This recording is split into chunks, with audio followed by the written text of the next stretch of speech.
mass, like if you have Earth and if you have Apple, it accelerates towards the bigger mass. We call it as a force. So Newton regarded gravity as a force, which is defined as g m1 m2 upon r square. But Einstein said, no, it's not really a force. So the natural question to ask then is, what exactly is it? So okay, to understand that, we'll first have to explain the concept of, to understand the concept of space-time. Okay, so space-time is when you have any event that happens in the universe, it can be spatially described using three dimensions, three position dimensions, which is x, y, and z. Okay. Now, if you include a fourth dimension into it, which tells you when exactly did this event happen, so you call that as the temporal dimension or the time dimension. So you combine the idea of space having three dimensions with the fourth dimension as time, and you combine these two ideas to call it space-time. So Einstein combined these two ideas. Actually, this idea originally came from Minkowski, who said that time by itself and space by itself are doomed to fade into mere shadows. So you have to combine both of them if you want to really explore the reality. Okay, so Einstein said that gravity arises from the shape of space-time. So it's a little weird to understand what is shape of space-time. So to understand that, we'll take an analogy. So the analogy is, take a rubber sheet and you stretch it in all its sides. Now you place a heavy ball, say a bowling ball, in the center of it. So wherever you place it, because of its mass, it will cause a deformation in the rubber sheet. Now, if you have a small marble, like as shown here, if you keep it close to that depression, it will straight away move down that slope and accelerate towards its bigger object. But say if you have another mass, and you, instead of pushing it down the slope, you give it a slight twist. So you make it go around the depression. So once it settles into an orbit, that is how we explain that planets move around a heavy centered like sun in the solar system. So let's see it more formally. So you're considering space-time as a rubber sheet which can be deformed in any region which is away from massive objects such as stars. Your space-time is considered to be absolutely flat. But where you have massive objects, it curves that space-time as if you place a bowling ball that is placed on a rubber sheet to create a cup-like depression. I hope that's clear. Like I said, if you have a marble kept close to that depression, it will roll down the slope as if pulled by a force. So Einstein didn't say it's actually a force. He said it comes from the geometry of space-time. This analogy with the rubber sheet. It's important to understand here is how he explained it was absolutely using abstract mathematics. So what we are trying to understand space-time is using an analogy with the rubber sheet, but it's not really the exact thing. Okay. And if you give a sideways push, the marble will orbit around the bigger ball. Okay. So now we have had an analogy of how space-time looks like. So we finally have an answer how Einstein defined gravity. He said it's a curvature in the geometry of space-time. Okay. So gravity is how much deformation it forms in the space-time. Okay. Now we have to understand a little bit about general relativity. So like I said, Einstein's general theory of relativity, it's a complete quantitative theory that describes everything through highly abstract mathematics. Okay, so the solutions, the theory of general theory of relativity is expressed in the form of interlinked differential equations, much like Maxwell's equations in electromagnetism. So there you have four equations that describe pretty much how charges, accelerating charges, create electromagnetic fields and all. So similarly here in general theory of relativity, you have these set of equations, and you call them as field equations. Now, as we had Maxwell equations, they gave you solutions. The vacuum solutions of Maxwell equation are essentially electromagnetic waves. So similarly, field equations give out the solution that there should exist something analogous to electromagnetic waves called gravitational waves. So like I said, Maxwell's equations relate electric charge and the electromagnetic field. So field equations relate mass and the space-time curvature, which can also be called as gravity. The solution of the Maxwell's equation are electromagnetic waves. Similarly, the solution to field equations are gravitational waves. They may not be waves in the more physical sense, but we understand the analogy between the two, and hence we call them as gravitational waves. Okay. So let's talk just about gravitational waves. So essentially these are ripples in the space-time. So, if you have a water pond, if you throw a pebble in it, the way it forms ripples that propagate in all directions. Similarly, consider the space-time like I described as a rubber sheet. It's not just 2D. It's like it's all over. Now, if there are events, they are moving masses, heavy masses, say accelerating heavy masses, they will generate gravitational waves, and these gravitational waves will propagate in all directions. So, when you say, okay, like do you have gravitational waves associated with normal objects, say a pen or say a laptop or whatever? So the thing is, the masses associated here are really really small. To have considerable, even that considerable is really small. So to have uh, the detectable amount of gravitational waves, we can only detect this generated from energetic processes like merging of black holes or neutron stars and a black hole merging and all. Okay, like in electromagnetism, you have when a charge accelerates, it will produce oscillating electric magnetic fields which propagate as electromagnetic wave. Massive accelerating objects also disrupt this space-time in a very similar fashion and give out these waves of undulating space-time. So, and these propagate in all directions away from the source. Okay, and these cosmic ripples, they travel at the speed of light, and as they travel, they also tell us information. They carry within themselves the information of the origin of those gravitational waves. So, if we study gravitational waves, we can understand what sources actually produce those waves. To give you a more physical feel of what this is, let's look at a simulation.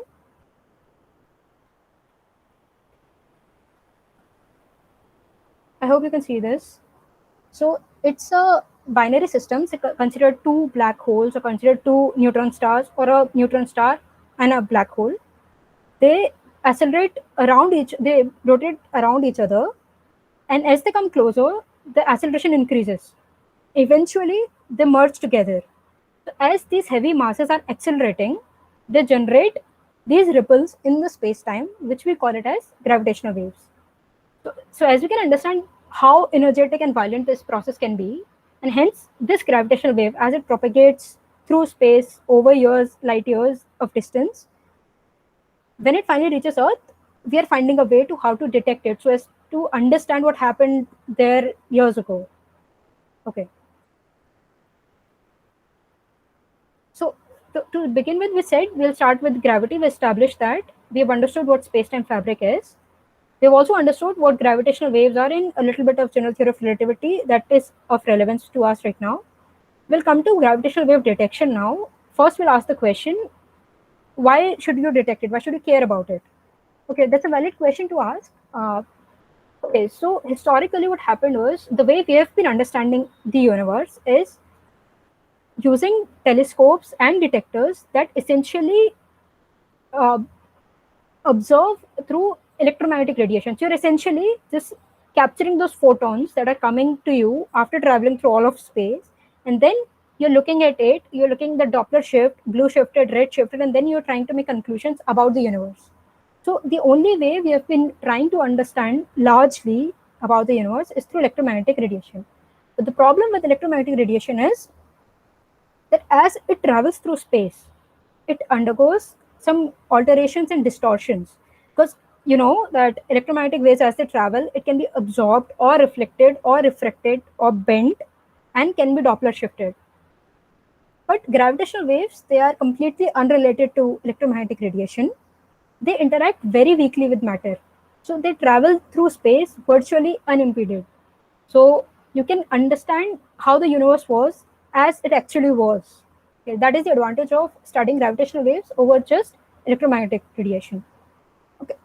Unseeable wonders, in a sense that since you're not using photons, you're not actually seeing it, you are sort of trying to develop a ear to hear the gravitational waves, if you can get what I mean. Okay. So I'll just give you a brief outline of the timeline of gravitational wave detection. So Einstein predicted the existence of gravitational waves in 1916. Actually, this wasn't the first time. Poincare already sort of told that this should happen, but the more documented version of it was given by Einstein, who said the gravitational wave exists and said it in 1916. So the first gravitational wave detector, which we call it as LIGO, we'll talk about it later. So it was, the construction was completed in 1999. The first search started in 2002, but for 9 years, no single detection could ever happen. So Einstein also said that although gravitational waves exist, it will never be possible for you to detect it. That very much was coming closer to the actual reality, that we might never be able to detect it. But then they realized they changed the sensitivity of the gravitational wave detector, and the first time they could detect actually was in 2015. So we'll look at it, how it was detected, where it was detected. An important point to note here is the way you detect it. It was through changes in arm lengths. We'll discuss about it. But the order of that change was, you take an atom. It was smaller than the atomic distance. You have to go to the nucleus size. The nucleus size is 10 to the power minus 15 meter. It was 1,000 times of that. So it was of the order of 10 to the power minus 18 meter. So you can understand how small that change was, and to detect it is really a challenge. Okay, the first gravitational detector was a very easy concept. So Joseph Weber at the University of Weberland, or University of Maryland, so he considered solid aluminum cylinders of length 2 meters and 1 meter in diameter. He suspended it using steel wires. The idea was very simple, much like if you have a tuning fork, and if it's say if you set it in oscillation, and if you have an oscillation which is in resonance with this, so you can see that the amplitude increases. So essentially what he did was, you have these aluminum bars. If a corresponding frequency of gravitational wave passes through it, so it will set these in resonance, and so its amplitude should increase. He converted it in electrical signals, and those electrical signals were to be studied. So he planned out the whole thing. He said, okay, 1660 hertz is the frequency that it should detect. Okay, but the problem was it never worked. So they couldn't detect any of the gravitational waves. The problem being, you're suspending it using steel wires. So there was thermal noise associated with it, and to be able to extract the signals of gravitational waves from this thermal noise was next to impossible then. So this didn't work at all. So then they came up with even more smart way of detecting gravitational waves, which was through using interferometers. For those of you who are not very comfortable with what interferometers are, so they are a very simple devices that uses some beam splitters and some mirrors. And what you have is, they employ the principle of interference. So say if two waves are in phase, they interfere constructively. If the two waves that superimpose, they're out of phase, it undergoes destructive interference. Okay, so the design of Michelson interferometer is this. You have a beam splitter, you have two mirrors, okay, placed orthogonal to each other. Now you have a laser source. It sends out the beam. So the beam gets reflected here, goes along this path. Another part of it gets transmitted. Now this reflected part gets reflected through this mirror, comes through this path again, gets transmitted, and comes along this line. The one that went here gets reflected, comes to the beam splitter, and gets reflected. So it also comes down here. There will naturally be some part that goes in this direction and goes back here. We don't care about it. We care what comes to the detector. Here is the detector. So if you have equal path lengths and all, and the way you have compensated for that path difference that the beam is traveling, you will have conditions of constructive or destructive interference. That is basic to understand. If you have any problems, you can ask me, I can clarify here. So basically what you're using is, so it all depends on the path length between these two, between the beam splitter and mirror 1 and beam splitter and mirror 2. If they are of equal paths, say they satisfy the condition of constructive interference. Okay, so get a bright fringe and dark fringe and all that. Okay, so how did they employ this idea into the gravitational waves? Okay, let's see it. To understand that, we have to understand how gravitational wave propagates. Okay, so I'll give a crude analogy using the same electromagnetic waves. So we know electromagnetic waves are essentially electric field and magnetic field both in orthogonal directions, and they are both orthogonal to the direction of propagation. I hope you're familiar with this. So now when they propagate through matter, they set the atoms in oscillation and all only in this plane of vibration of electric field. So nothing happens along the direction of propagation. If you have studied a little bit of optics or electromagnetism, you can understand through this. If not, it's okay. We'll understand right from here. So when they're traveling, so it doesn't set the atoms in oscillation in the direction of propagation. Much like that, when gravitational waves propagate, so say if they're propagating perpendicular to the screen, so it will set the matter in oscillation in perpendicular directions. So there'll be, say, if there is squeezing in this direction, there'll be elongation in the other direction, and this switches at a particular frequency. So this keeps on happening. The squeezing and then elongation, then contraction and elongation, this continues. So gravitational waves causes the space itself to stretch in one direction and simultaneously compress in the perpendicular direction. But this won't happen in the direction of propagation. It will happen only in the perpendicular plane of the direction of propagation. I hope that's clear. If not, you can ask me right now. So what they did was, it's smart. So in Michelson interferometer, you essentially have two arms, right? So when gravitational wave, say, passes perpendicular, say I have this L shaped, and I say my gravitational wave passes perpendicular to it, so it will cause changes in the arm length of these two arms. Okay, nothing will happen along the perpendicular direction, right? So this will become shorter, this will become longer. At the next moment, this will become shorter, this will become longer. So as this becomes longer and say this becomes shorter, that the distance the laser has to travel before it hits the detector changes in the two arms, which is detectable. Because earlier, say I set them as path difference 0, I should get a particular type of fringe. Or say I convert into electrical signal, so I get a particular type of signal. Now say if the arm length has changed, so this should cause some detection as an electrical signal, which will tell you, yes, the arm length has changed a bit. That will tell you that gravitational wave has propagated. So in Michelson interferometer, like I said, this causes one arm of the interferometer to get longer while the other gets shorter, and then vice versa, back and forth. It happens till the wave passes, and we call this as differential arm motion. Okay. To understand this properly, we'll look at a simulation that explains it really, really well. Okay, so you should be able to see this and hear this. To measure this stretching and squeezing, Ray turned to a device called an interferometer. A laser beam is split and sent down a pair of long perpendicular tubes, each precisely the same length. The two beams bounce off mirrors and recombine back at the base. The light waves come back lined up in such a way that they cancel each other out. And you add them together, you get nothing. You get a zero, a big fat zero. No light gets detected at the photodetector. But when a gravity wave comes along, it distorts space and changes the distance between the mirrors. One arm becomes a little longer, the other a little shorter. An instant later, they switch. This back and forth stretching and squeezing happens over and over until the wave has passed. As the distances change, so does the alignment between the peaks and valleys of the two returning light waves, and the light waves no longer cancel each other out when added together in the recombined beam.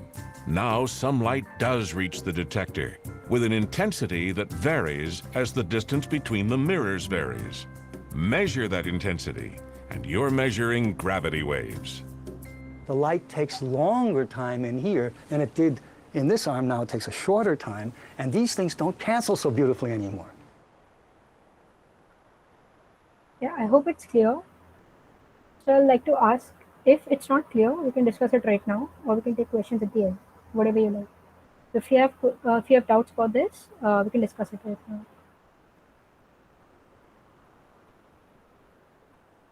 Okay. If not, we'll continue with gravitational wave detection. Like they explained in the video, so what you're using laser, and this has an interferometer, and using this device as a gravitational wave detector. The whole principle being that these arm lengths change as the gravitational wave passes through it. Okay, so now comes the question of current detectors. Okay, so the oldest advanced detector that we have had is LIGO. So one is in Hanford, US, another one is Livingston, US. Later come up Virgo, which is located in Italy. Then came an underground detector, which recently became functional in 2020 at Kagra in Japan. There is even more interesting gravitational wave detector, which is space-based. So we'll talk about it in the coming slide, and I'll show you a little bit about it. The proposed most advanced gravitational wave detector should be Einstein telescope, which is proposed. It'll take another, say, 10, 12 years for it to be an actual reality now. It's proposed in the Netherlands, Belgium, and Germany border. And then the one that should be the most exciting for us should be the LIGO that's coming up in India. It's supposed to be the land is in Maharashtra, and it's proposed to be established by 2027. Let's see, we'll create lots of jobs. Okay, so LIGO, the full form is Laser Interferometer Gravitational Wave Observatory. So, like we discussed, I want to repeat this because this is the essential working of a gravitational wave detector. So, a laser beam is split to travel down two perpendicular 4-kilometer tunnels. Now, this arm length can vary. What type of source do you want to detect? What frequencies you want to capture? Decides all these parameters. The arm length, the type of laser you're using, the wavelength of the laser, the type of mirrors you're using, the type of cavity you're using, because you employ Fabry-Perot cavity in these arm lengths. So all of that and a lot more gets employed in deciding what sources you want to detect. So for LIGO, it's 4-kilometer arm length. This is also 4 kilometer, this is also 4 kilometer in L shape. So when a gravitational wave passes LIGO, the tunnels deform slightly and the distance traveled by each beam changes. So they no longer cancel out, and the first detection was of the order of 10 to the minus 18 meter for a 4-kilometer arm length. So naturally you can understand, if you increase this arm length, say go on and on, so the larger the arm length you have, the more detectable the signal can be. Okay, but the problem then comes is you cannot infinitely go on, because first of all you have to construct it, not just on paper, and then the defect caused by the curvature of Earth becomes dominant. So you have to do away with that, and there are a lot more challenges than just that. So the current detectors, Livingston is just L-shaped Michelson interferometer that we have already seen. Hanford is also the same, 4-kilometer arm length each. Then there is one in Japan called Kagura. It's an underground detector with an arm length of 3 kilometers. And the Virgo is in Italy. It also has an arm length of 3 kilometers. The interesting one, the Einstein telescope, has an arm length of 10 kilometers, and it doesn't have just two arms. It's actually a triangle. So it's more like an equilateral triangle. And the smart thing they've done is you don't send just one beam across it. You send one beam here, say one beam here. Then you have another beam source, laser source here. You set another beam here, another beam here. Then you have third laser source here, and you set 2 beams each. Okay, they are not mixing. Okay, in separate channels. Okay, and then using different wavelengths of these lasers, they are able to detect it. Effectively works as 3 gravitational wave detectors right at just one spot. So this is expected to be the most sensitive and detector so far proposed. This is a super cool detector which is proposed to be established in space. I'd like to show you a video of how do they plan to put it in space.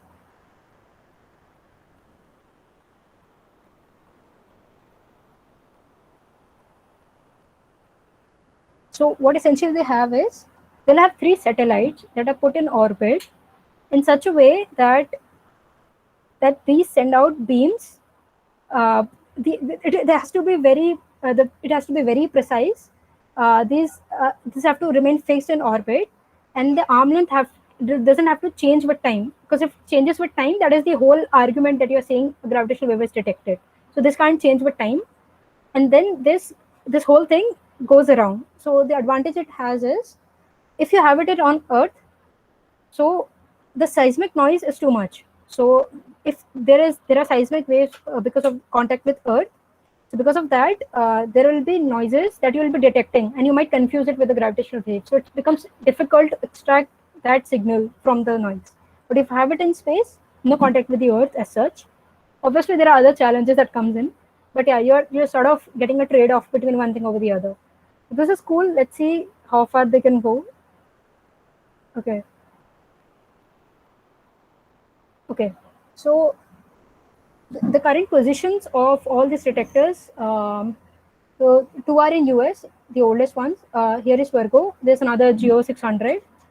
This is Kagura in Japan, and LIGO India, which is supposed to come up in 2027. Okay. So here I'll take a pause. I might have rushed through things. So I'd like to ask if it's clear to you how exactly what gravitational waves are and the detection part or the interferometer part, anything about it. And you can of course ask at the end also, but if you want to ask right away, we have time.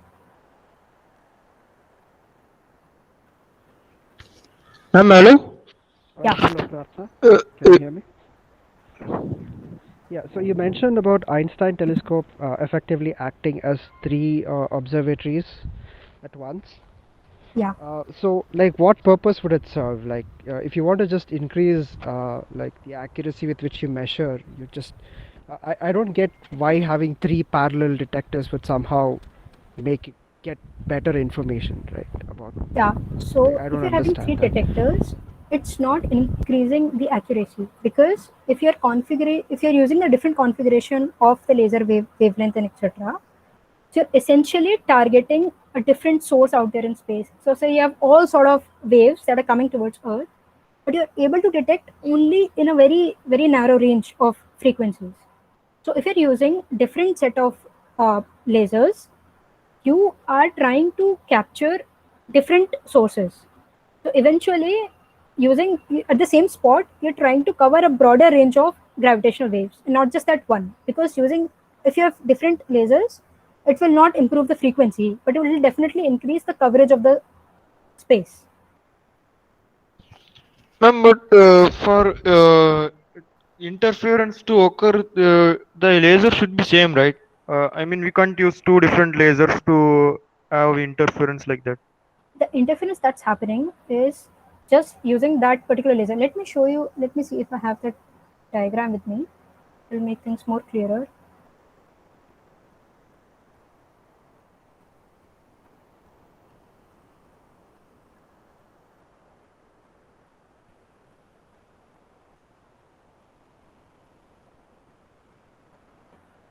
Yeah, I hope you can see my screen. So here is Einstein telescope. Okay.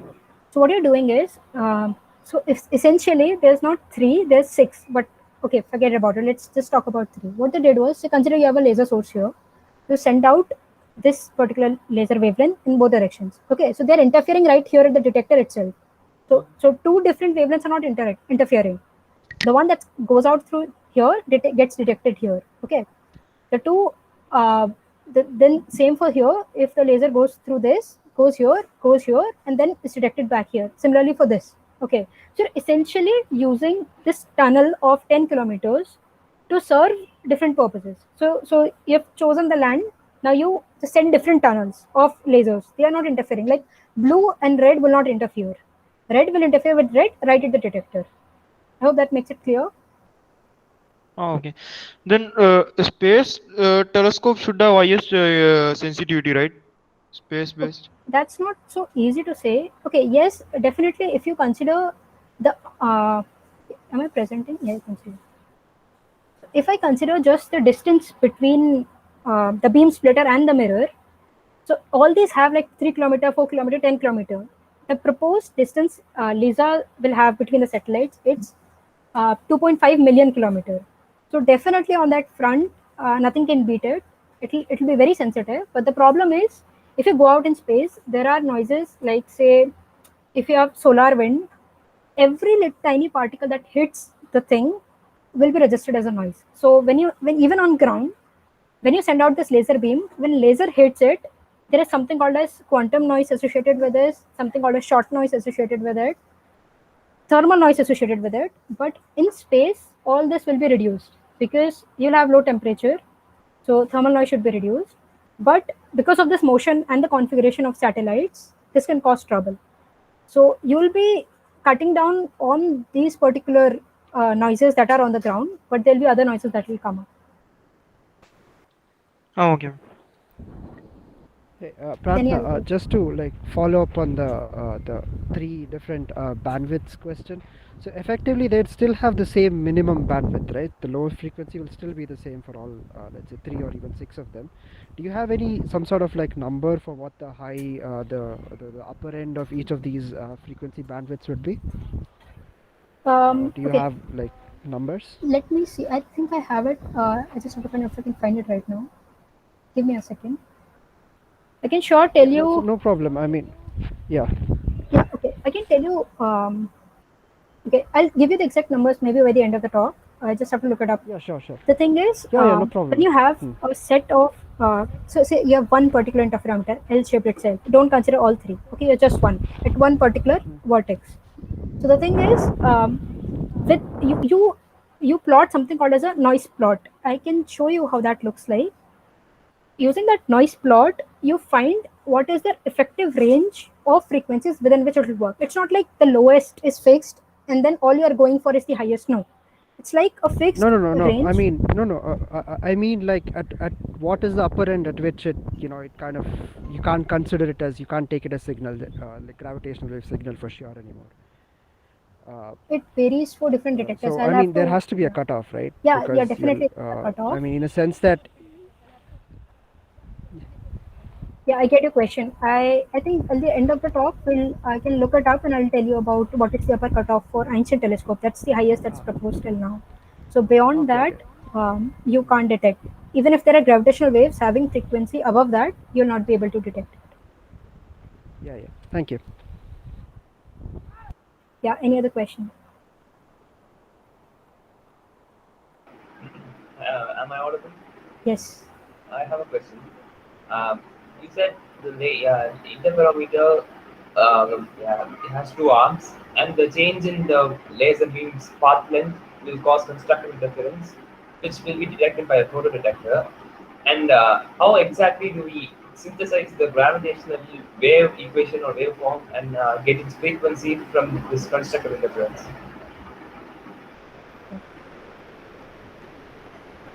So far what I've told is, so at least you'll register that there was a change in the arm length and which is detected at the photodetector.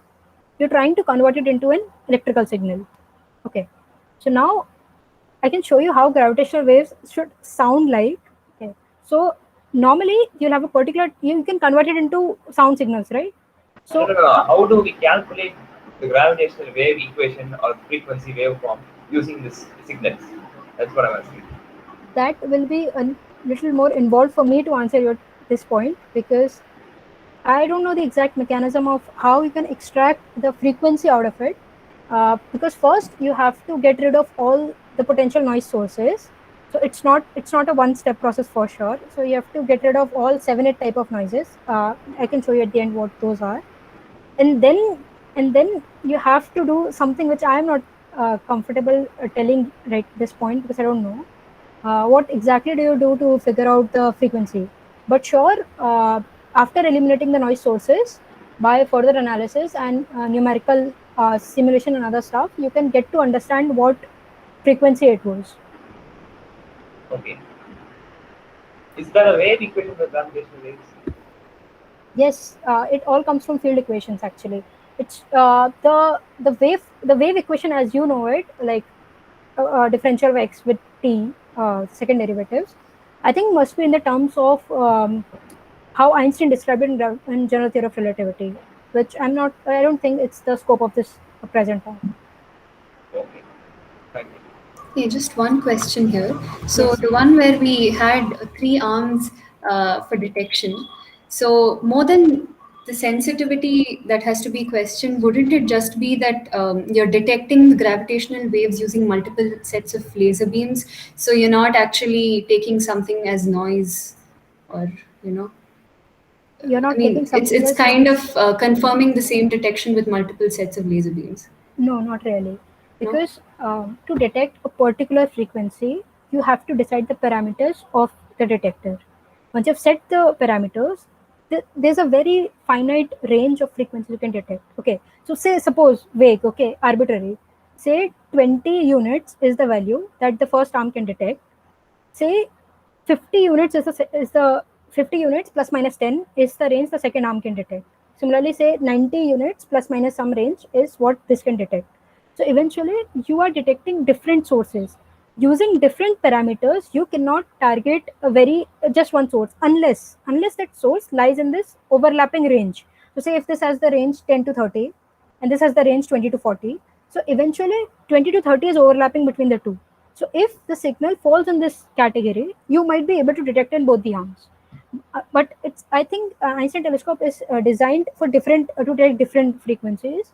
So essentially, you will be detecting different sources. But if you want to confirm if what you've detected, so what happened was the first signal that was ever detected. First, it was observed at say LIGO Hanford, and then the same was confirmed. Yes, it was also detected at Livingston. So these have very much the same configurations. So they were able to target that very source of a particular frequency, and then both were able to tell that yes, this was detected. Okay, thanks. I have one more question. Yes. From the detected observation, from the detected waveform, we can predict or estimate the masses of the two sources. Yeah. So, how is it done? How is it being done? Yeah. So the same answer that I gave for your frequency, that I won't be able to tell you how exactly it's done. Okay. But all I know is through eliminating noises and for further processing, you can find out what essentially were the masses of the system, and what system could it be by looking at the frequency. Okay, Yeah. can you use Schrodinger equation to analyze this? Sorry, can you repeat? Can you use Schrodinger wave equation to analyze these gravitational waves? Definitely, the procedure that must be established to identify this, it's like backtracing. So given the frequency you're trying to find out, so say Einstein might have done is like, okay, given two masses, this is the interaction and this is how the equation should be, and this should give me a wave of particular frequency. Now you're sort of backtracing because you know the frequency. Now you're trying to find out the masses. It's not such an easy process. The processing of this data requires hours and days and weeks of working of supercomputers altogether. So it's not so easy for me to tell you how exactly it's done, but it's the backtracing of the field equations essentially. Instead of using field equations, can we use Schrodinger wave equation to simplify this process? Right now, general theory of relativity has, as it has been established, was considered in the classical forms. But if you're going into the directions of quantum electrodynamics or relativistic quantum mechanics, sure, I think there will be advanced topics that deal with how do you apply a quantum mechanical picture of this whole scenario. But again, beyond the scope of this talk. Okay, thank you. I wanted a clarification on something. So, in the in the video of the space-based observatory, the plane of the triangle is the orientation of that plane is changing as it orbits, right? Is that done to make sure that it doesn't have any blind spots, or is there some other reason for that? That's a good point about blind spots, actually. The first thing is essentially you have to configure in such a way that this arm length should not change. So you've fixed it at 2.5 million kilometer, it should not change. So the three are configured together such that this happens. And then, like you mentioned, blind spots. So, like for others, I'll just tell what blind spot is. So if you have a L-shaped interferometer that's located on the ground, okay, so you're essentially targeting a very narrow region in the space from which, if there are gravitational wave detectors, it will be able to detect. Because like I said, it causes change in this arm length if it's traveling perpendicular to it. So say if I have a gravitational wave that's going along this, so it will not set the one that's parallel to it in motion. Okay, so there'll be blind spots in the sky coverage, in the space coverage, that you will not be able to detect. So I think I might have to look it up, but yes, that could be one of the reasons why they have configured in such a way so as to cover maximum sky. But I think there still are blind spots for LISA also.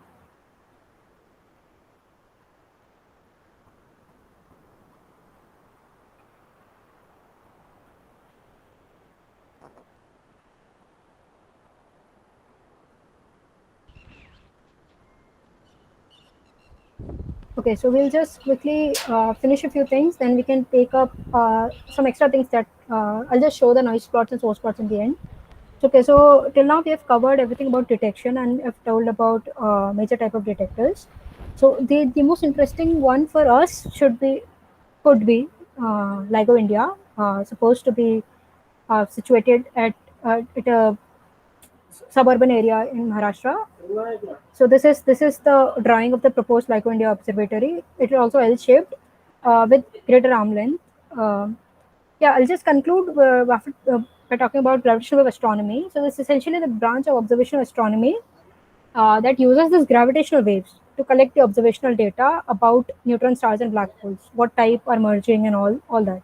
This is a recent branch compared to other branches of astronomy, and it gives a very different way of understanding about the space other than just looking at electromagnetic radiation. So this is a very recent observation. LIGO, Virgo, and Kagra, all three, like Yukta asked if they'll be able to detect. So these have configurations very close to each other. They have overlapping range of frequencies it can detect, and hence they can detect two mergers of a neutron star with a black hole. The details of which can be found on the LIGO site.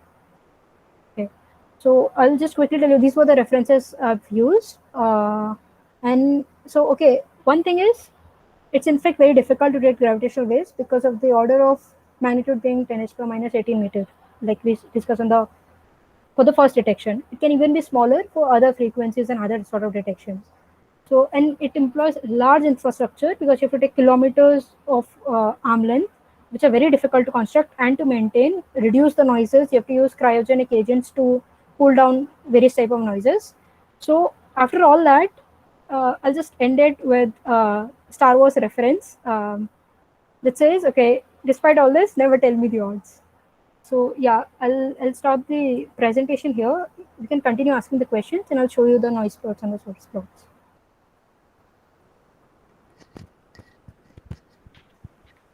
Ma'am, hello? Yes.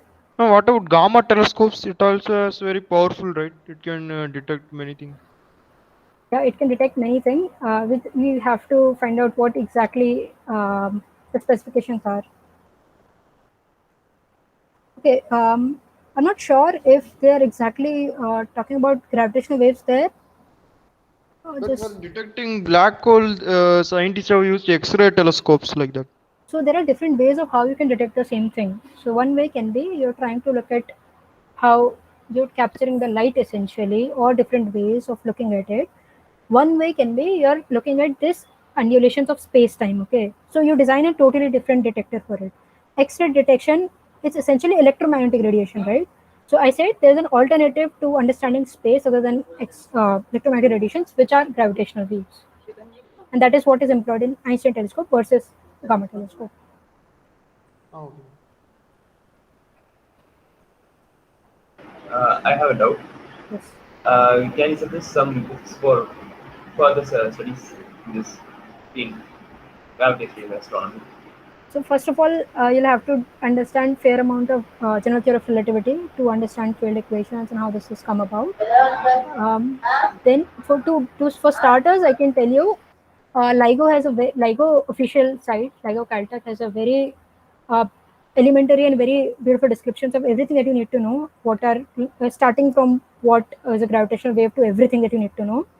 Then there is a build a detector workshop by LIGO India. Okay, maybe I can copy the link and send it there.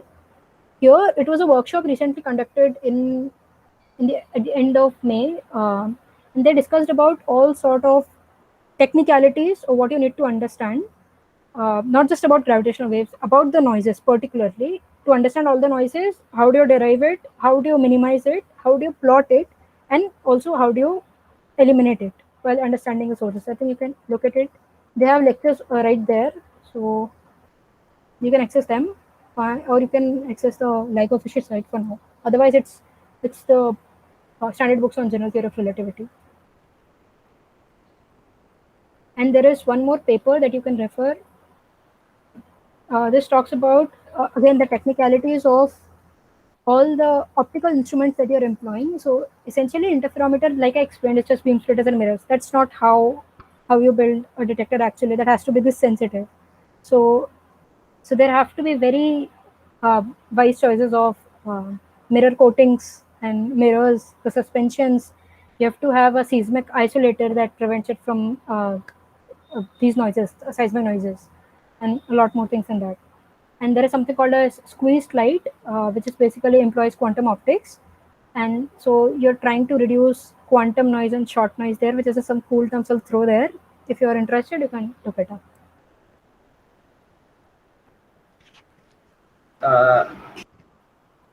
Hello, I want to say one thing.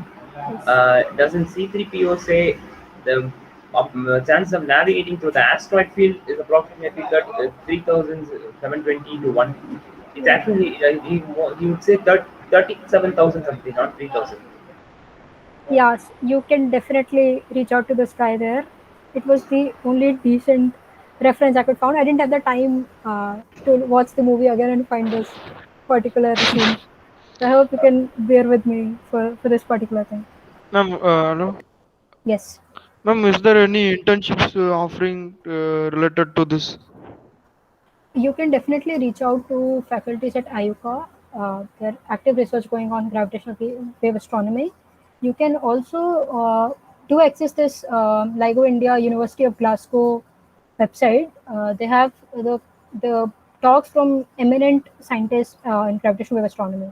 You can always reach out to them. I don't know about internship program. There was one ICTS summer school on gravitational waves and all. You can check out their website, or there are workshops. This was the first workshop they continued for next years, the coming years also. So you can keep a look at this. Yeah. You can also check POCNet's website out. There is something called as POCNet who are collaborating currently with LIGO. You can check their site also.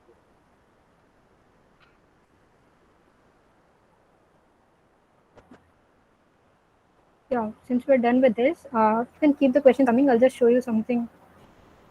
Just a thought, like having the having a setup on some planet which, like, let's say moon, which is not active geologically and which does have like very rare atmosphere. Would it be less costly than having the LISA setup? LISA setup. I don't know. You have to launch those satellites from their setup. Yeah, you can do that actually. Yeah, It's a good maybe idea. it might be less costly. I don't know. Do that. Swastik, who's Maybe going to when pay we for the have- fuel to go there, man? Swastik, who's going to pay for the fuel to go there, man? Then what about tying? Hello. Yeah, go ahead. What about tying all the 3 satellites with DNA? Because DNA is very long, right? Who is gonna go with the DNA? That's the point then. Who is gonna go with the DNA? Maybe he can.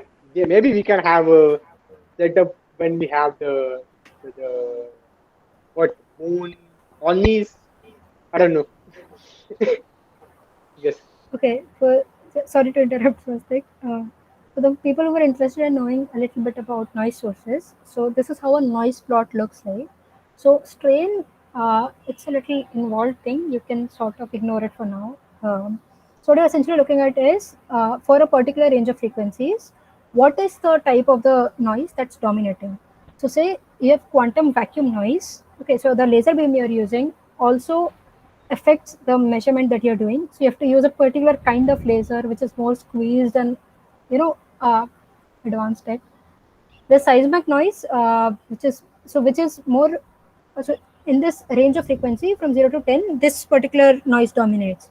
So if you're trying to make a detector that works in this frequency range, you'll have to seriously do away with seismic noise. So I hope you understand how this works.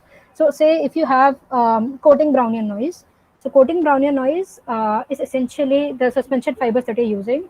It has thermal noise, and then there is mirror coating on the mirrors, which cause coating Brownian noise. So if you're trying to work in these frequency range, it has a considerable contribution to the noise sources. So if you're developing a detector working in a very specified frequency range, you try to eliminate that particular noise sources. Maybe you have to compensate by you'll have some other noise source that comes up. Okay, so like one idea I had about this, since you're using suspension fibers to hang the mirrors, which are causing the thermal noise and all.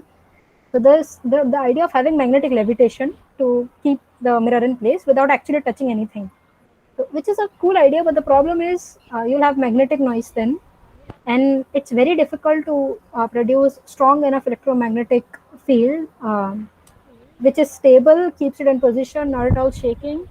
All those problems come up. Now you can appreciate how this is done. Okay. Okay, and this is how the source budget of a particular detector looks like.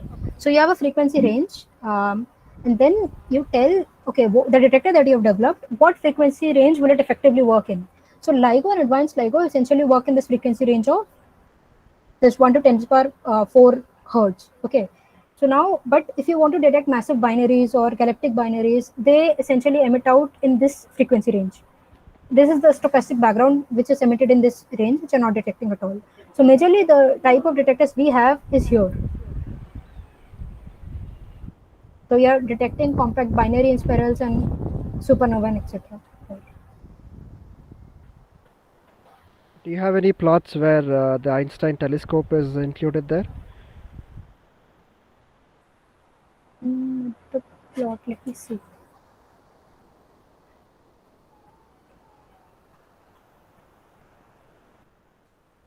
Because I mean I would think that the bandwidths overlap a lot. So I mean obviously I might be wrong, because if they're pouring in that much resources.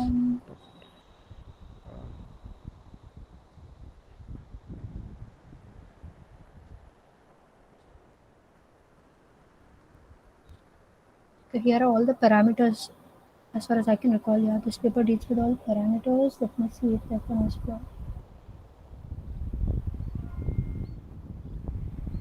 This is quantum mass. Okay, essentially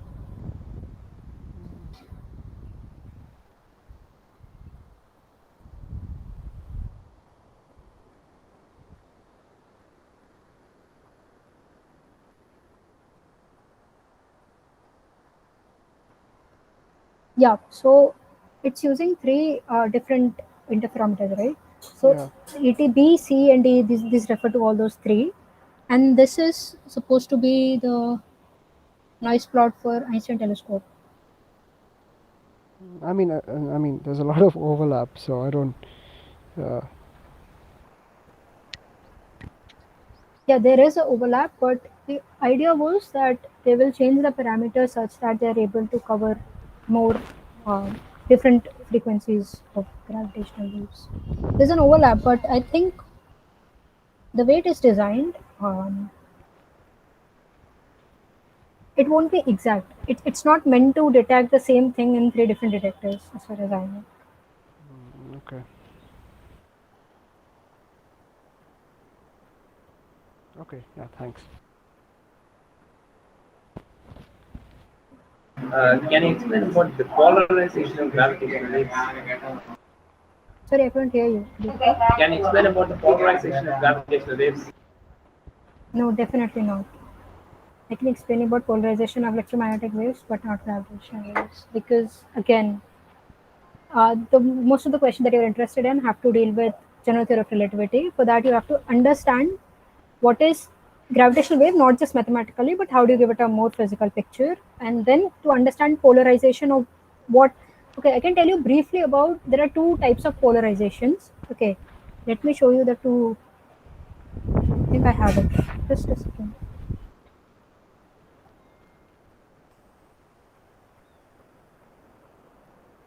So there is something which causes is squishing and expansion in circular form. There's another that causes in elliptical form. That's one way to categorize this polarization. So there could be in-depth discussion about how exactly this is defined. But let's see if I have it.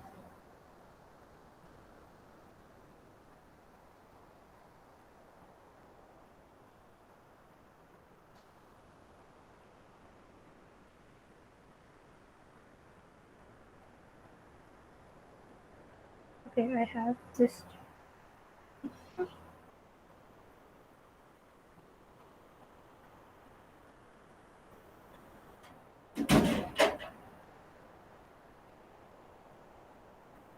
Yeah, I hope you can see this.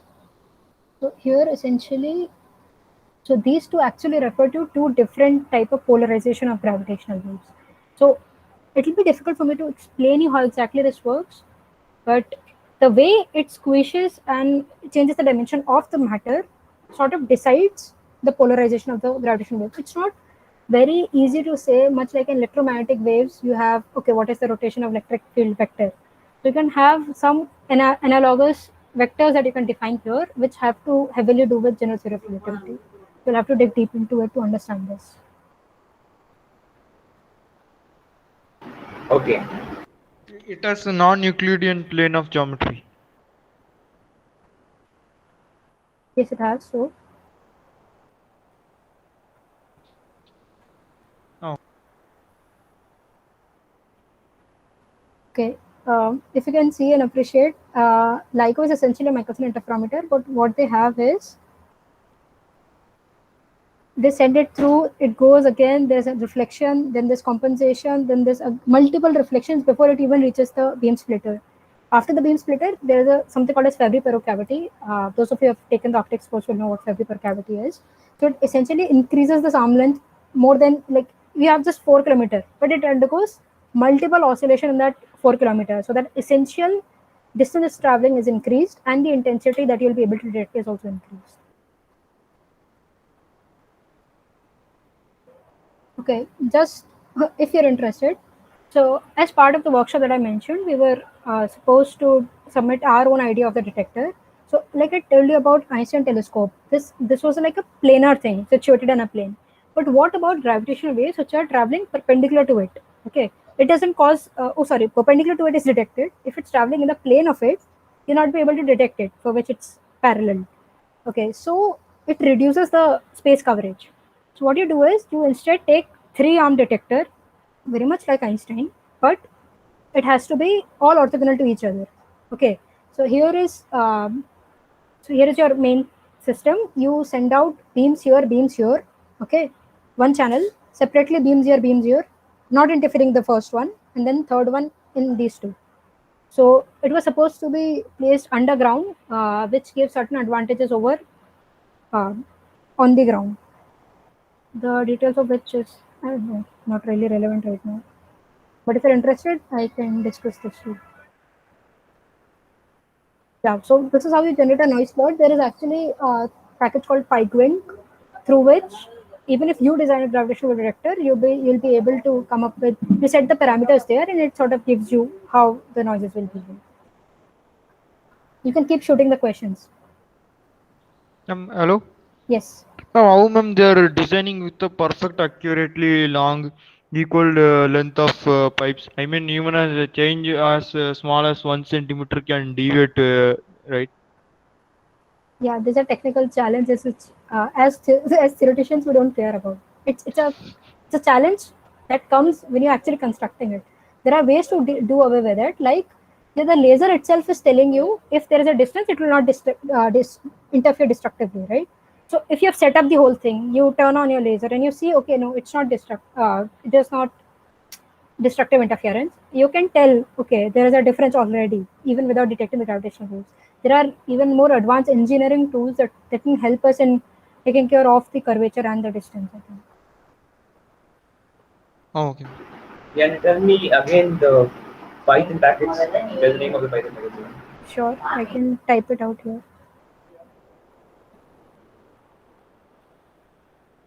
Do refer to that website of the workshop.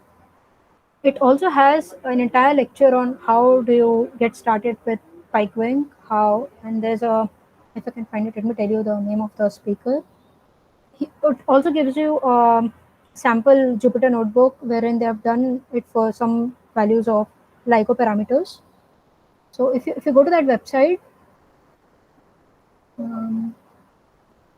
yeah, there's a lecture by Dr. Jamie Rollins, which is titled Introduction to PikeWink. So there you can know all about PikeWink. And then a later detector designed by Dr. Kevin Kunz. So yeah, you can refer there. Hey, Prarthana, this tetrahedral detector, is this something that you had designed as part of some project you've done? Yeah. So it's not an actual thing. Very cool. Okay, so how far did you go? What other specifications did you for instance, did you calculate like the antenna functions and whatnot? Yeah, no, it was like a 3-day thing. We were supposed to submit our idea, justify it, and then you have to give the noise plot and the source plot. So source plot as in source plot means what sources will it be targeting? So what frequency so the range? Frequency bandwidth. Okay. In that sense. So it had advantages over the space coverage particularly. There was actually a paper we came across that very beautifully describes the antenna pattern. We didn't do it. It's a slightly more advanced and we couldn't do it.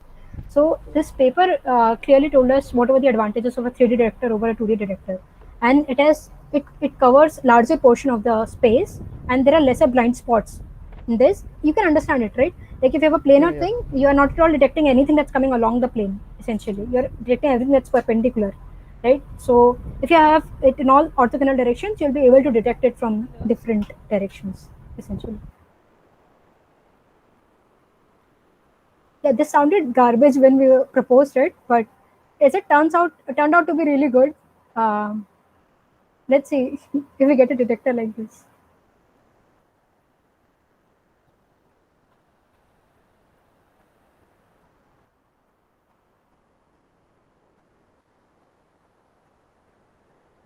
Yeah, any more questions, comments, anything?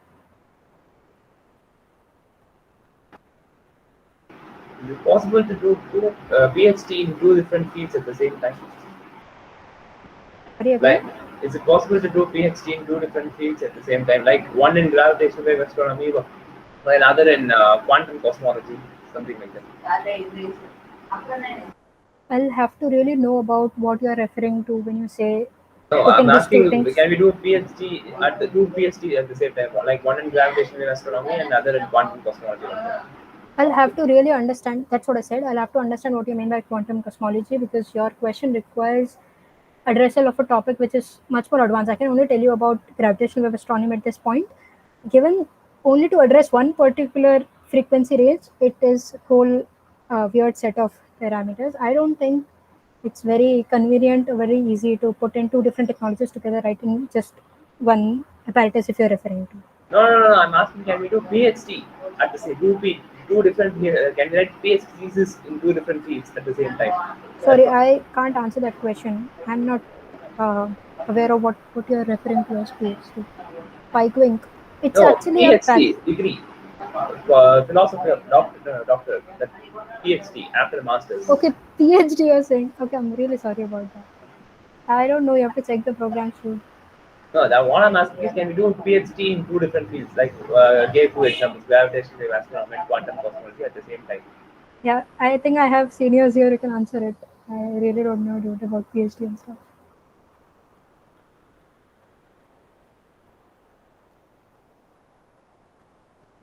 Okay, there are a few questions in the chat box. Doing one PhD at the same doing one PhD is like a huge, work. Doing two at the same time is gonna be like, I don't know. So is it possible or not? Suspect, tell. Is it possible?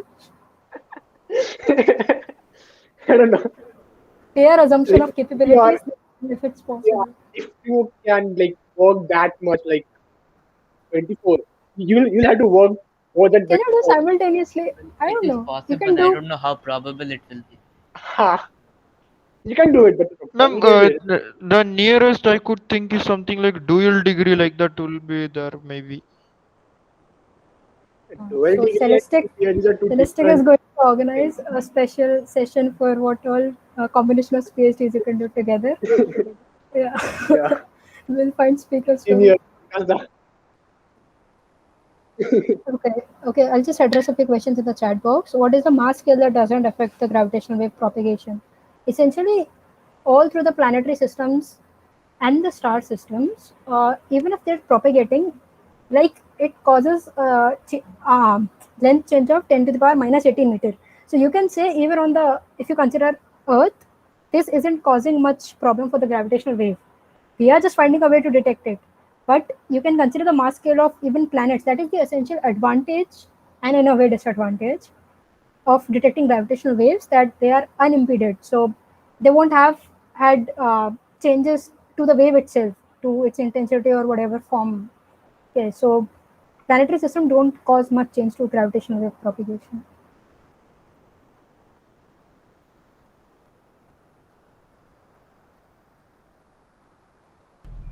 Yeah, it has to be outside the exosphere. Yes, definitely have to keep it away from all the disturbances from that could possibly come from the atmosphere or nearest layers.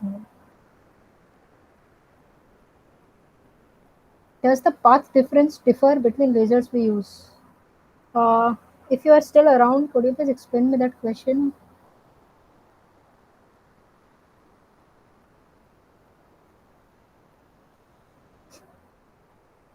Okay, cool. Is there any other question?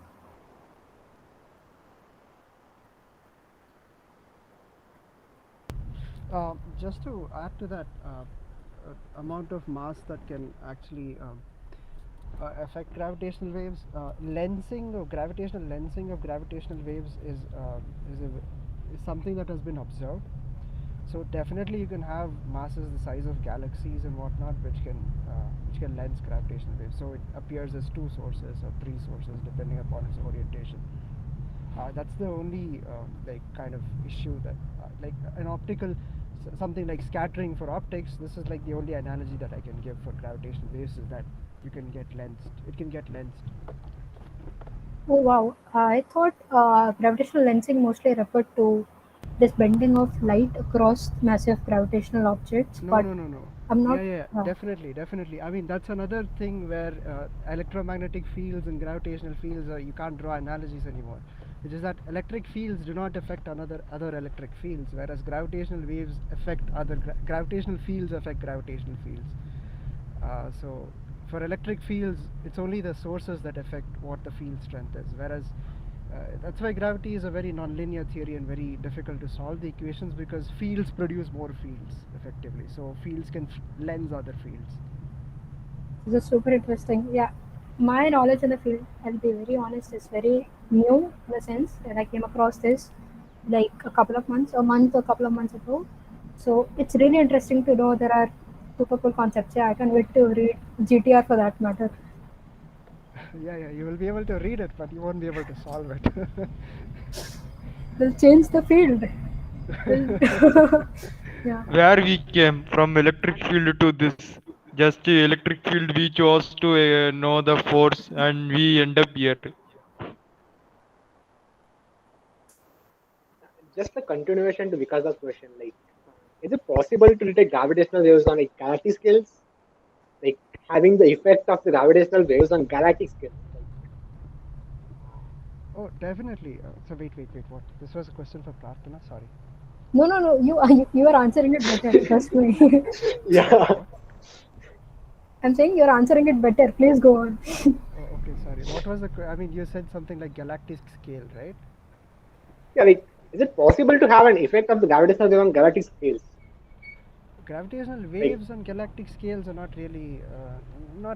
I mean, gravitational waves can be produced by galactic sources, but I do not know what you mean when you say galactic. Do you mean like waves that can actually like?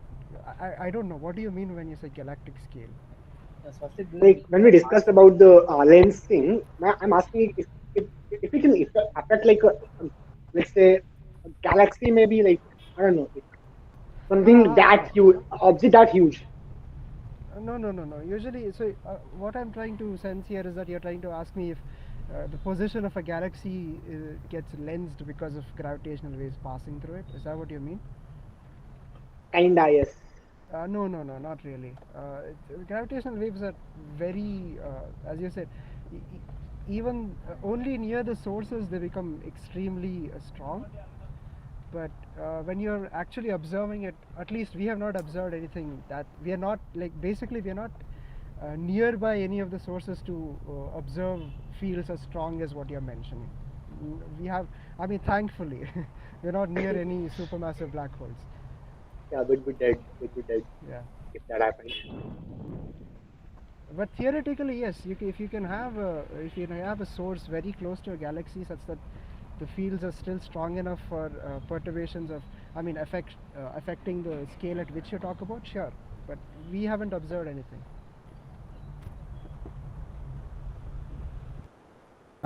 Excuse me, I have a doubt actually. So the Einstein's representation of gravity. I mean, we are saying it by the curvature of space-time, right? Could we actually measure the space-time curvature to indicate or say the intensity of the gravitational wave? Yeah, so the deformation depends on how strong the gravity is, in a sense, how strong masses are, because in a way it's proportional.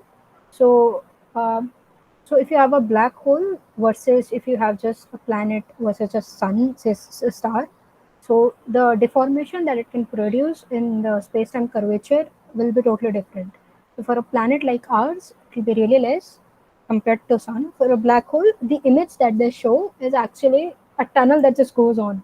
So it's like a massive depression. That's all I Yeah, can say. I mean, no. I meant the actual number. I mean, the value, the intensities value. Would we determine the gravitation waves value using, the curvature? I think you can find a correlation between the two, but that will employ field equations in GTR. And another No, question. listen. Gravitational waves are changes in curvature. So when you measure gravitational waves, you are in fact measuring curvature, changes in curvature. They're not two different things. Gravitational waves do not cause curvature. Gravitational waves are curvature changes. Yeah, he's also referring to the intensity of the gravitational waves corresponding to the curvature, in a sense, something like that. I think the detectors, when we sense the gravitational waves, from that we can get an idea of the intensity. Then, right? If get the question. Yeah, I think Vikas said it correct. Yeah, Yeah. like Thank you. it's Thank you, Vikas. exactly space-time curvature. So you can just directly say, yeah, the exact number would require, I think, some mathematical form, but you can just say if greater the space-time deformation, greater Yeah, is the the intensity. heavier the masses, right? And I just wanted to ask one thing. Could we determine the tensile strength of any space-time? I mean, can we determine, or is it a imaginable quantity or space-time, or what do you call it? Is it really there, or are we using the space-time to display gravity or a gravitational wave, some sort of? I am not sure, but if I were to uh, see, the whole concept of it is mathematical. You're not seeing things out there.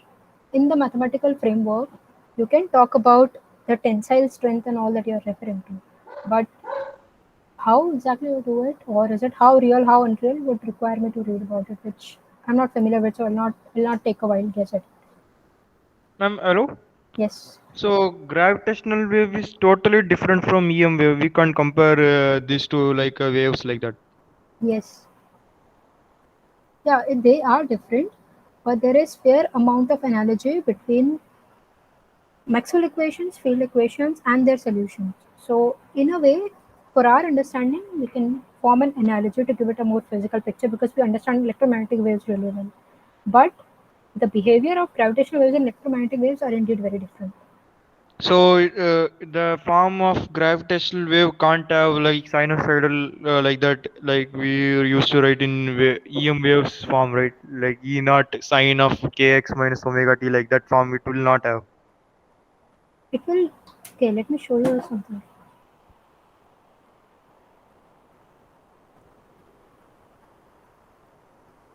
Yeah, this paper gives a very nice, if it's actually someone of our age who has done this, so you can just check it out.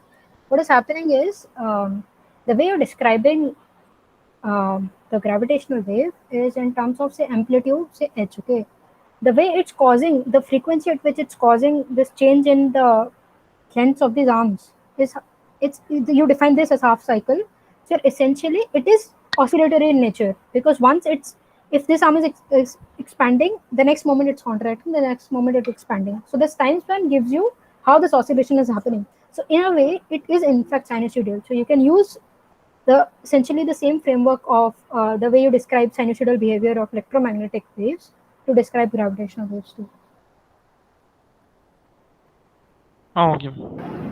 Since it's four-dimensional, is it a combination of sine and cos waves at the same time? So you can refer this paper to dig deep into the mathematical forms of these things. Okay. Just a just a curious question. Okay, so this was a theoretical concept. Okay, not an actual concept. Hmm. So let us say that I'm having an earthquake, and at the same Sorry. time, Repeat. I lost it. Yeah. yeah, let us say that I'm having an earthquake. There's an earthquake happening. Similar time, there is a gravitational, like theoretically, can you detect the changes in the seismic waves which are formed, which are caused by the earthquake, and the changes which are caused by the gravitational waves? Like, can you detect the changes theoretically? The noise will definitely register in the signal as seismic noise. That can actually, I thought of it like you can use it as earthquake detector, the intensity and all, because in a way you're getting the signal anyways. So you can tell, Yeah, okay, if there's an earth, because first of all the site that they choose is such that it's away from most volcanic activities and all. But in suppose if we have it, yes, you can detect because you're getting seismic noise signal, right? So you should be able to tell theoretically what was um, the intensity on this Richter scale or whatever, however you want to analyze it. And okay, the second thing you said, the signal of the gravitational wave will you be able to detect at the same time? It will become even more challenging because the seismic noise will be more pronounced. So trying to get out that minuscule signal out of a whole bunch of seismic noise will be really, really difficult. like my question was like theoretically, can I do it that using a seismograph, using a seismometer? Theoretically, if I have sensitive enough seismometer, which we can't, of course, but theoretically, To detect gravitational waves.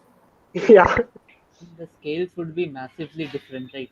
Gravitational waves and the. yeah, So theoretically, if we get technology that is sensitive enough, then why not? But I don't think that is possible, right? No, even I I mean, don't think even yeah. That's why I theoretically it said is theoretically. possible. It's not possible. Seismograph works on a whole it's different not. principle than a interferometer. Seismograph measures mechanical vibrations. There are no mechanical vibrations that an interferometer measures, Hmm. Yeah, right? So gravitational waves do not cause yeah. mechanical vibrations that seismographs can pick up on. They cause changes in distances. And and another thing, does a gravitational wave pose dual nature, like particle and wave nature? Because long ago I heard there was research being conducted to about gravitons. Is that actually true or I'm not very aware with the. I'm not thorough with this Theoretically, topic. theoretically. So if there are other people who have already read about gravitons and who know much about particle physics and all, can take up this.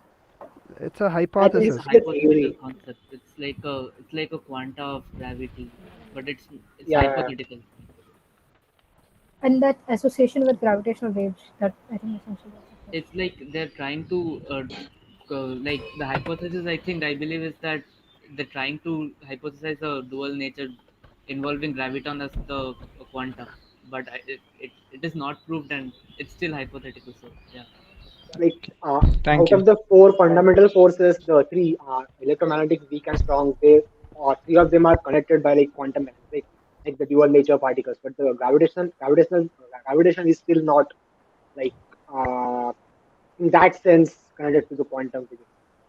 Like people still are trying to like merge them together to find out how the one single force was like. As far as I know, there was one like while considering the existence of graviton, there was some mathematical like they couldn't account for the graviton. So is it still in progress? I don't know. I think it was discontinued, right? That theory.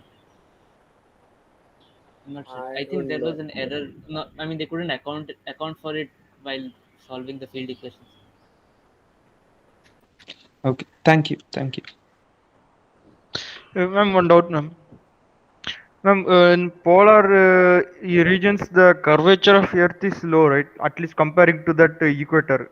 Then why don't we have any LIGO there or any other gravity interferometer there? Sorry again. Um, how you're placing it? Like you're placing it on top of the pole? Do you mean? Ah, yes, like that. How does it reduce the curvature? You'll still have curvature I You're mean, right. Earth naturally is as radius, I radius in equator, right? While low in polar region, so it will have low curvature like that. I'm thinking. So you have to. So the correction involved for the curvature can be done on even on the equator. Okay. The point is it giving you advantages over the noises that are already present? If it's doable, you can have a plant there.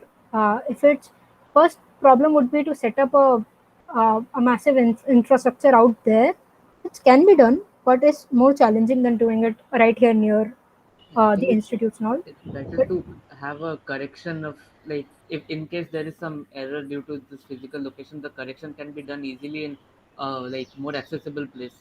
Like if we consider the Earth as a perfect sphere, then there shouldn't be any correction. But if we consider it as a geoidal structure, then we can make a correction in the like well established labs and the places here instead of going all the way there.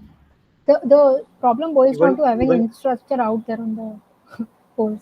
Then even with that, like even if you like let's say if you have a set amount poles, it will increase the noises because like the winds on the poles are very unpredictable and very fast.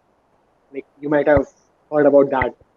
So like right, right. sometimes you can have like a really big storms happening on the poles, which are like so yeah. The winds can give Yeah, like the even wind will also increase the noise. yeah, to add to that, you also have like the particles from the solar wind usually, which move away from the equator towards the pole. So that noise will be considerable if you're having it on the ground. Oh, is it from equator? It is moving to pole. I mean, the Mm, magnetic field is I in pole, right? From pole it originates, so it moves towards equator, right? it's the basic principle, same as the formation of It's aurora. So the other way around. I'm yeah, I'm just explaining it on the basis of how you explain auroras, right? So you have Ah, this okay. solar wind that's coming in because of the magnetic field of the Earth. They're deflected towards the poles, and hence you get the colors on the poles and not really where you live. So because of all that, since you have more particles, there would be an increased amount of noise because it is a sensitive instrument. So yeah, like Swastik said, keeping in mind the storm, the infrastructure, the problem of going there, maintaining it, would be If difficult. this much noise is there, then it can be used for detecting earthquakes, right? Related to, after all, this is also mechanical things you are saying, like uh, storm and solar wind, like that. It can be used to detect it, See, but the that's not the primary scales are objective of. very different, right? They are the calibrating the instruments to detect gravitational waves. So the if we detect earthquake, seismic waves and all, it will be detected as low scale noise there. We're not tuning it for earthquakes. Ah, Yeah, okay, okay, Earthquake we okay, are that but makes but sense. it For will be earthquake, registered you as a can noise. It will be registered as a noise. If you're interested, you extract that particular part of the noise plot. But the configuration is solely, like Arnab said, will be focused on detection of gravitational waves and not really earthquakes and other things. But there is fair for amount of signals you can get out of it.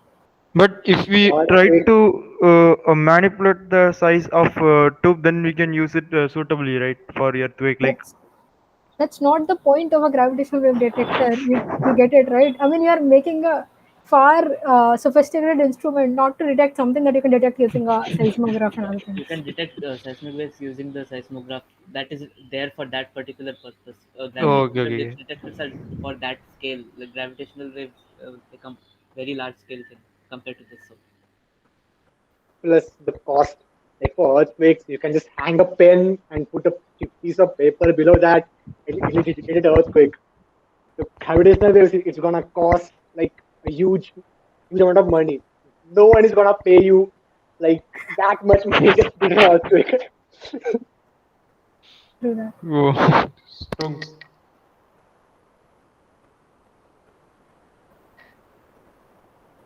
If you have any more questions, we can take it. Or I think it's 6:30. We have another session by Classical Arts Club. So maybe we can Yeah. break So if you don't have any other questions. Thank you, ma'am. You don't have to call me ma'am. Yeah. Okay. so I Right. think Thanks for like joining, guys. Yeah. yeah, Thank I you. think we'll stop here. Thank you. Thank you. Thanks a lot for that interesting and interactive session. It was a really exciting one. Thank you very much. and thank you all for joining. To them also who are left early. So we'll stop here and we'll see you in the next session. Have a great day. Bye. Thank you. A nice Star Wars reference. Thank you, Prarthana. It Yeah, was very I think. informative. Yeah, thank you, Vikas. Yeah, when I put it there, I was like, okay, only one person will be truly happy, and that is you. Okay. Yeah, it's Nice like talk. looking at that, I think I'm gonna watch Star Wars now. Please watch. He hasn't watched Star Wars, dude. Seriously. You'll get really annoyed when they use parsec as a unit of time. Okay. What? Okay, in one scene. Okay, In I'm one leaving. scene. I'm leaving for like if this is Okay. Star Wars I'll discussion. Okay, cool. I'll budget. Thanks. Bye. Bye. Yeah.